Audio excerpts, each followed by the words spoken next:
NCERT मंत्रणा में स्वागत है। हम यहाँ एनसीईआरटी और लक्ष्मीकांत राजनीति शास्त्र की किताबों के जरिए भारत के संवैधानिक विकास की परतें खोल रहे हैं। पिछली चर्चाओं में हमने ब्रिटिश ईस्ट इंडिया कंपनी और फिर ब्रिटिश भारत सरकार द्वारा पारित महत्वपूर्ण अधिनियमों पर गौर किया था। आज हम कहानी को आगे बढ़ाते हुए एक बेहद अहम पड़ाव पर ध्यान देंगे, भारत का अपना संविधान बनाने के लिए संविधान सभा की मांग। आखिर ये मांग उठी कहाँ से, किसने इसे आवाज दी और कैसे ये एक धुंधले से विचार से चलकर हकीकत बनी। हम इसके पूरे ऐतिहासिक क्रम को समझने की कोशिश करेंगे।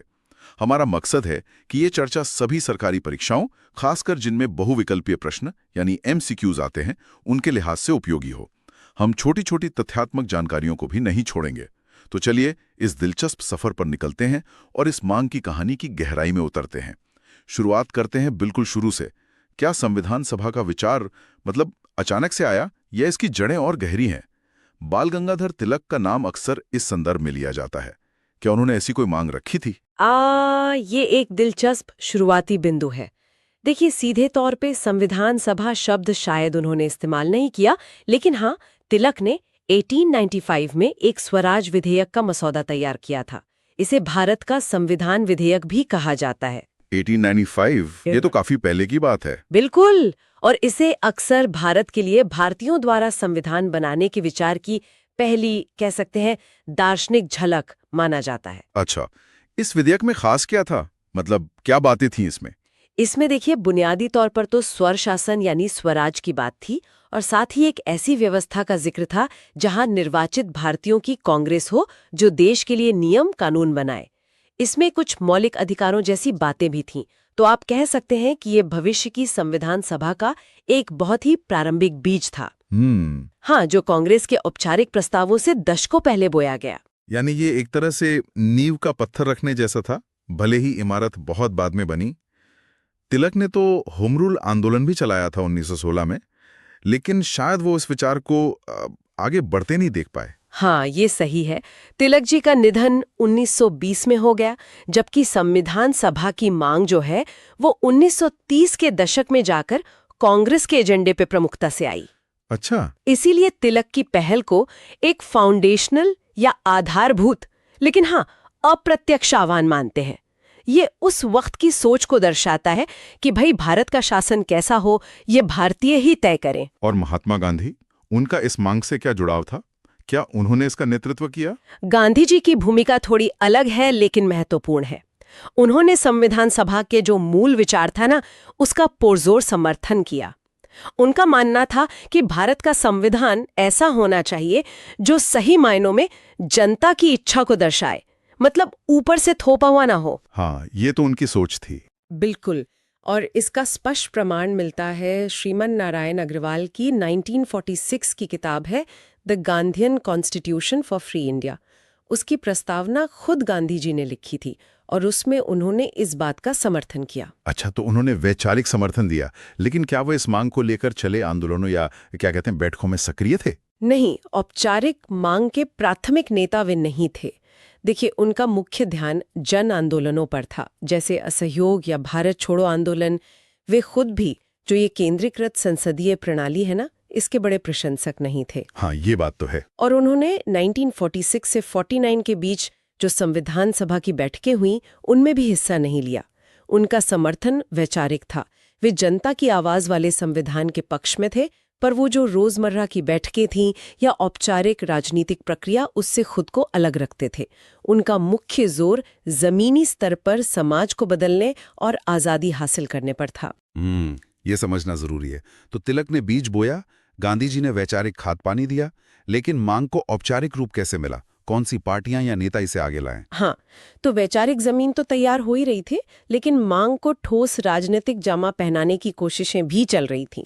इसी कड़ी में 1924 में मोतीलाल नेहरू के नेतृत्व वाली स्वराज पार्टी ने केंद्रीय विधानसभा में ये मुद्दा उठाया। 1924 में? हाँ, उन्होंने संविधान निर्माण पर चर्चा के लिए एक गोलमेज सम्मेलन या किसी प्रतिनिधि सभा जैसी व्यवस्था की मांग की।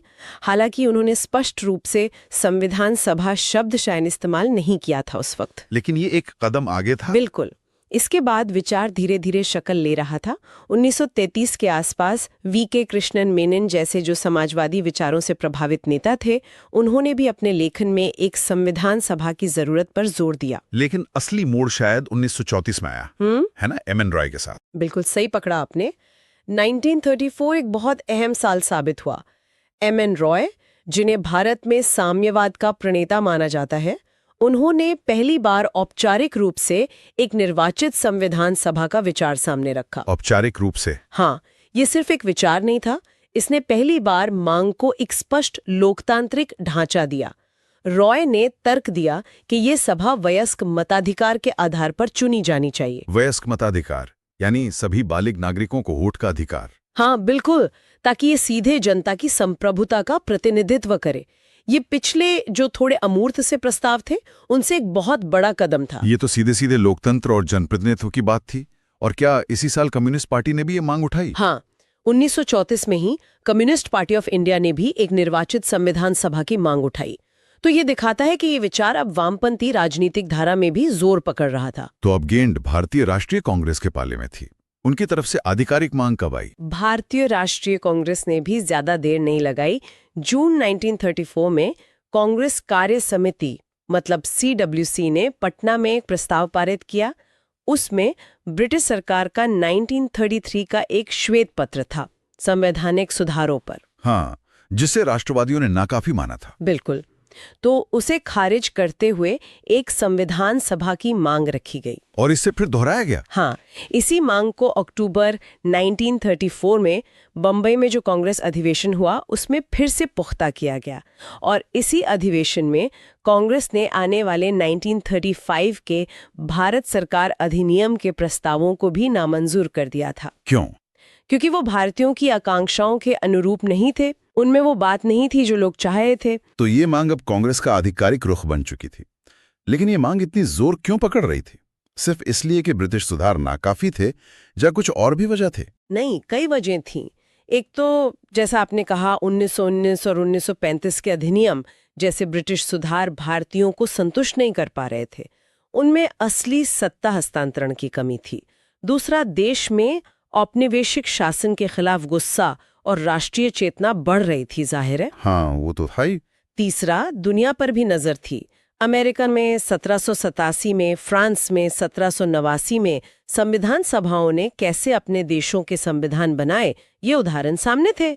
तो मूल भावना ये थी कि भारत का भविष्य और उसका संविधान कोई भारी ताकत मतलब ब्रिटिश संसद तय नहीं करेगी, बल्कि भारतीय खुद तय करेंगे। और फिर जवाहरलाल नेहरू ने इस मांग को और धार दी। बिल्कुल, नेहरू की अध्यक्षता में कांग्रेस ने इस मांग को और मजबूती से उठाया। 1936 के लखनऊ और फैजपुर अधिवेशनों में इसे कृषि सुधारों और साम्राज्यवाद विरोध जैसे व्यापक मुद्दों से जोड़ा गया। लेकिन सबसे महत्वपूर्ण घोषणा वो आई 1938 के हरिपुरा अधिवेशन। हरिपुरा अधिवेशन, उसमें क्या खास था? शब्दों में कहा, उन्होंने कहा कि स्वतंत्र भारत का संविधान बिना किसी बाहरी हस्तक्षेप के वयस्क मताधिकार के आधार पर चुनी गई संविधान सभा द्वारा ही बनाया जाना चाहिए। अच्छा, ये दो बातें, बिना बाहरी हस्तक्षेप और वयस्क मताधिकार, ये बहुत अहम थी। हाँ, बेहद अहम। हाँ, ये तो सीधा सीधा पूर्ण स्वराज और संप्रभुता की घोषणा थी। अब ये सिर्फ सुधार की मांग नहीं रह गई थी। आपने बिल्कुल सही पकड़ा। ये पूर्ण आत्मनिर्णय का दावा था। संदेश साफ था, भारतीय अपना रास्ता खुद बनाएंगे। फिर दूसरा विश्व युद्ध छिड़ गया। इसका क्या असर पड़ा इस मांग पर? युद्ध ने हालात बदल दिए। जब ब्रिटिश सरकार ने भारत को, आप जानते हैं, बिना पूछे युद्ध में झोंक दिया, तो इसके विरोध में कांग्रेस ने अक्टूबर 1939 में प्रांतीय मंत्रालयों से इस्तीफा दे दिया। हाँ, वो बड़ा कदम था। इसने फिर से संविधान सभा की मांग दोहराई। यहां तक कि 1945 में तेज बहादुर सप्रू की अध्यक्षता वाली एक गैर दलीय समिति थी, उसने भी युद्ध के बाद संविधान बनाने के लिए एक संविधान सभा की सिफारिश की। तो मांग लगातार बनी रही। अब देखते हैं कि अंग्रेजों ने इस पे क्या प्रतिक्रिया दी। शुरू में तो वे तैयार नहीं लगते थे, ना? बिल्कुल नहीं। ब्रिटिश सरकार इसे टालती रही। उनकी प्रतिक्रिया धीमी थी और काफी हद तक कह सकते हैं अपनी मजबूरियों से तय हुई। पहला कदम जो थोड़ा सकारात्मक कहा जा सकता है, वो था अगस्त प्रस्ताव, ऑगस्ट ऑफर 1940। अगस्त प्रस्ताव। हाँ, इसमें पहली बार ब्रिटिश सरकार ने सैद्धांतिक रूप से माना कि हाँ, युद्ध के बाद भारत का संविधान बनाने के लिए एक प्रतिनिधि निकाय मतलब संविधान सभा जैसा कुछ बनाया जाएगा।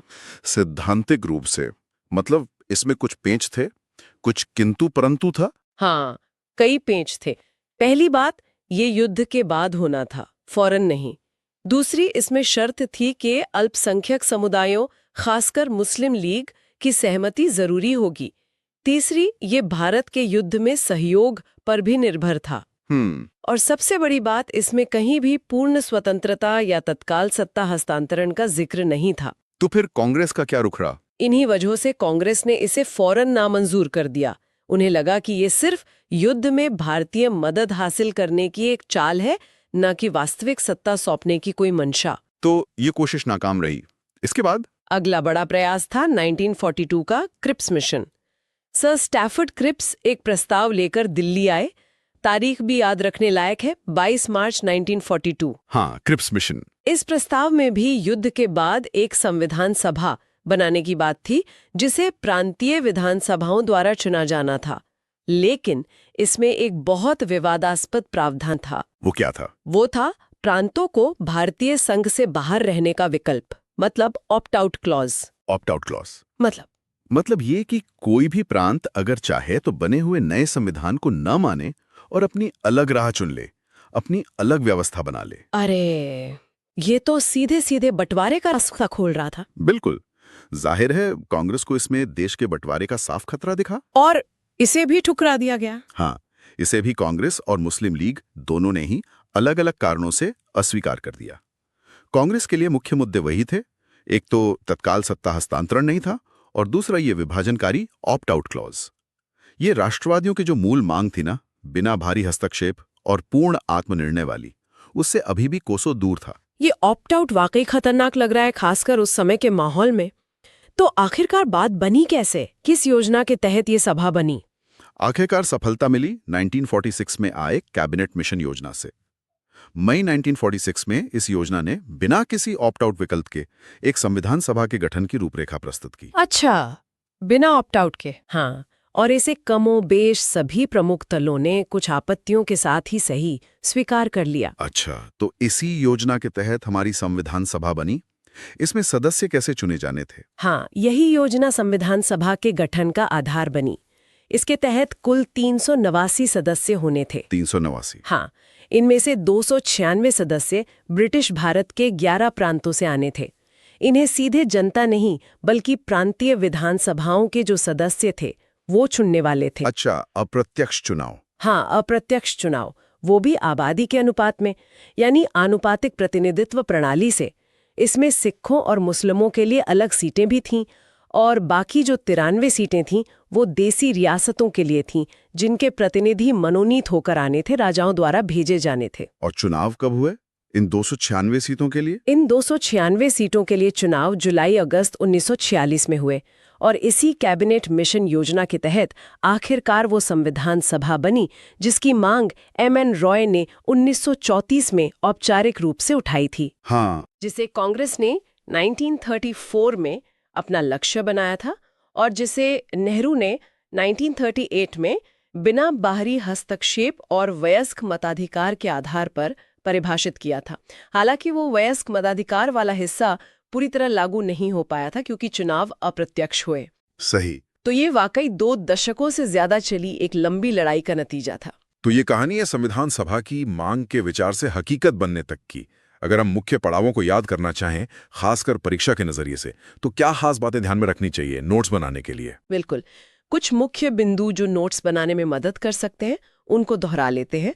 सबसे पहला विचार या नींव कह सकते हैं, तिलक का स्वराज विधेयक 1895, पहला औपचारिक प्रस्ताव, एमएन रॉय 1934, और इसमें वयस्क मताधिकार पर जोर था। कांग्रेस की पहली आधिकारिक मांग, जून 1934 पटना प्रस्ताव और अक्टूबर 1934 बंबई अधिवेशन में इसकी पुष्टि हुई। इसकी स्पष्ट परिभाषा किसने दी? नेहरू ने 1938 में हरिपुरा अधिवेशन, बिना बाहरी हस्तक्षेप, वयस्क मताधिकार पर आधारित सभा। ब्रिटिश सरकार की पहली सैद्धांतिक स्वीकृति, हाँ, शर्तों के साथ, अगस्त प्रस्ताव 1940। और गठन का आधार कौन सी योजना बनी? कैबिनेट मिशन योजना 1946। संविधान सभा की पहली बैठक कब हुई? 9 दिसंबर 1946। मुख्य चेहरे कौन थे इस पूरी प्रक्रिया में? तिलक, जिन्होंने नींव रखी, गांधी, जिनका वैचारिक समर्थन था, एम.एन. रॉय, जिन्होंने औपचारिक प्रस्ताव दिया, नेहरू, जिन्होंने प्रखर वकालत की, और बेशक भारतीय राष्ट्रीय कांग्रेस, जिसने लगातार संकल्प लिए और आंदोलन किया। मुख्य चेहरे कौन थे इस पूरी प्रक्रिया में? और कितना समय लगा? निश्चित रूप से ये भारत के आत्मनिर्णय के अधिकार का दावा था कि हम अपना शासन कैसा चाहते हैं ये हम खुद तय करेंगे, कोई और नहीं। ये उस सफर को दिखाता है जहां मांग सिर्फ औपनिवेशिक ढांचे में सुधारों से आगे बढ़कर पूर्ण संप्रभुत्व और अपना संविधान खुद बनाने तक पहुंची। ये भारतीय राष्ट्रवाद के परिपक्व होने का प्रतीक था। और इसने दिखाया कि भारतीय अब केवल अंग्रेजों के दिए टुकड़ों से संतुष्ट नहीं थे, वे पूरी रोटी चाहते थे, अपनी शर्तों पर। सटीक कहा, ये संप्रभुत्व की बुलंद आवाज थी। यहाँ एक विचार मन में आता है। देखिए, संविधान सभा ने यकीनन एक महान काम किया, हमारा संविधान बनाया। ये कैबिनेट मिशन योजना के तहत बनी और इसके सदस्य, जैसा आपने बताया, प्रांतीय विधानसभाओं द्वारा अप्रत्यक्ष रूप से चुने गए थे। लेकिन सोचिए, अगर ये सभा सीधे वयस्क मताधिकार के जरिए चुनी जाती, जैसा कि नेहरू और रॉय ने शुरू में चाहा था, तो क्या संविधान बनाने की प्रक्रिया या शायद अंतिम संविधान का स्वरूप कुछ अलग होता? यह सोचने वाली बात है। वैसे अगर आप भारतीय राजनीति और संवैधानिक विकास को शुरू से और पूरी तरह समझना चाहते हैं तो हमारी प्लेलिस्ट पर जरूर जाएं। वहां आपको भारतीय राजनीति पर स्पष्ट और सिलसिलेवार चर्चा मिलेगी, जो तैयारी में काफी मददगार हो सकती है। अगर आपको आज की ये चर्चा जानकारीपूर्ण और दिलचस्प लगी तो इसे दूसरों के साथ शेयर करें, हमें सब्सक्राइब करें और इस प्रस्तुति को लाइक करना ना भूलें। आपके विचार और सुझाव नीचे कमेंट्स में जरूर लिखें। अगली बार फिर मिलेंगे एक और अहम विषय के साथ।